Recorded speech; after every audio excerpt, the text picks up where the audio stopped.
However, Mohamed Morsi in Egypt back in June did make early overtures to at least his base and said, this is an issue that we will raise. We will discuss with the Americans as the new Egyptian government, of course Morsi, a former Muslim Brotherhood leader, as the new Egyptian government, we are going to discuss the possibility of getting the blind sheikh released from American prison. Is this even conceivable or possible? We have Christian Whiten with us to discuss this. He's a former State Department senior official, and now he's a principal at the global advisory firm DC International. Christian, once again, thank you very much for joining us. Great to be here, Buck. Thanks for having me. Christian, you heard it in the setup. These are the stories we're hearing. Glenn talked about it a little bit before in his show. It is out there right now. We do know that, at least from the Egyptian side, they promised they would discuss this possibility. It would seem to me to just be an absolutely impossible thing for the administration to do and then conceive of a second term for President Obama. But do you think there's any such discussion going on? Is this conceivable under any circumstances?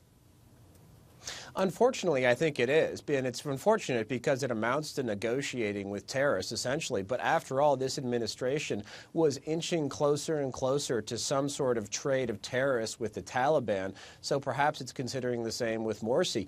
Morsi actually is set to come to Washington in September. Now, you'd think that even the State Department would know that announcing a swap of a major terrorist, someone who wanted to kill tens of thousands of people in Lower Manhattan, would be political suicide, but potentially this was something that President Obama or other senior officials could have agreed to privately, whisper, kind of like Obama whispered to Putin, whisper to Morsi that this is something that we can make happen, especially if you do what we want on any number of other issues, and then after the election, we'll make it happen. We should preface this, guys.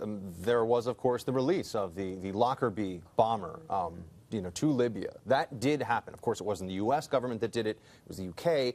But do you think that there is even a hint of a possibility, given these reports, that the Obama administration, one, would even entertain these talks, and two, would consider it under any circumstances?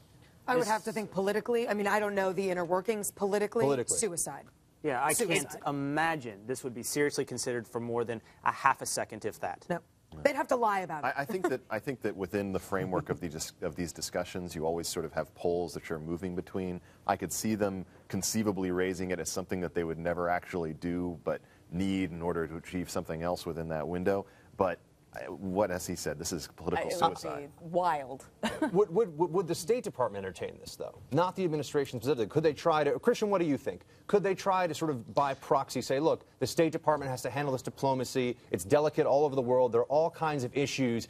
If talking about this, not even executing this plan, if talking about this might calm things over there, do you think the State Department might entertain this? Because now I think we're getting a little closer to a possibility. What do you think? Yeah, I think that the current Obama administration officials who run the State Department would consider it, but also I wouldn't let the broader foreign policy establishment off the hook so well. It's not just President Obama who is snuggled with the Muslim Brotherhood. It was John McCain and Lindsey Graham who went over there, took their traveling cabaret to Cairo, met with the Muslim Brotherhood, and that's what gave the White House political cover to meet with the Muslim Brotherhood as well. Jay Carney cited that McCain-Graham meeting when reporters asked why the Muslim Brotherhood was showing up at the White House, being feted in Washington, and that made a big deal. The Morsi was elected only 52 to 48%. It was actually very close, and a little bit of help to the reformists, to the secularists, might have made a very different outcome in Egypt. There's been this theory throughout Arab Spring before that Islamists, radical Islamists, are okay as long as they don't have militias.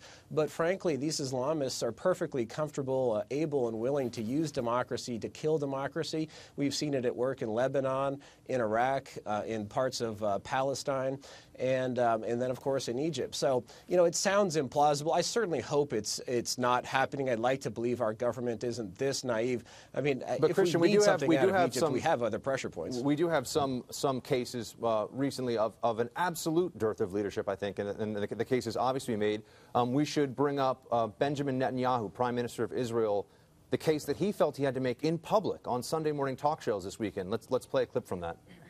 I just think that it's important to communicate to Iran that there's a line that they won't cross. I think a red line in this case works to reduce the chances of the need for military action, because once the Iranians understand that there's a line that they can't cross, they're not likely to cross it.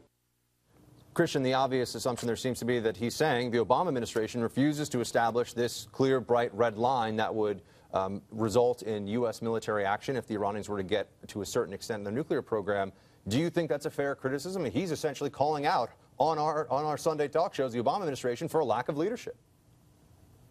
Yeah, no, and it's somewhat rare to have a prime minister of Israel being this concise, if you will, with their chief ally, with their most important ally. But, you know, looking at it from his perspective, the U.S. actually had red lines established before, and Tehran crossed those lines, and there was no recourse. Those red lines grew out of a number of UN resolutions passed at the end of the last decade that were putting limits on what we would allow Iran to do as far as enrichment, enriching uranium up to a certain level beyond which we would declare it unacceptable. But, you know, as with so many things in the Middle East and Iran in particular, we've accepted the unacceptable. So this is a fairly, you know, I think reasonable request from the Prime Minister of Israel that we at least have some sort of clarity in our policy, but that remains elusive. No one knows. I mean, Iran could basically do anything, it would seem, and we'll confront them with stern words, but not much more.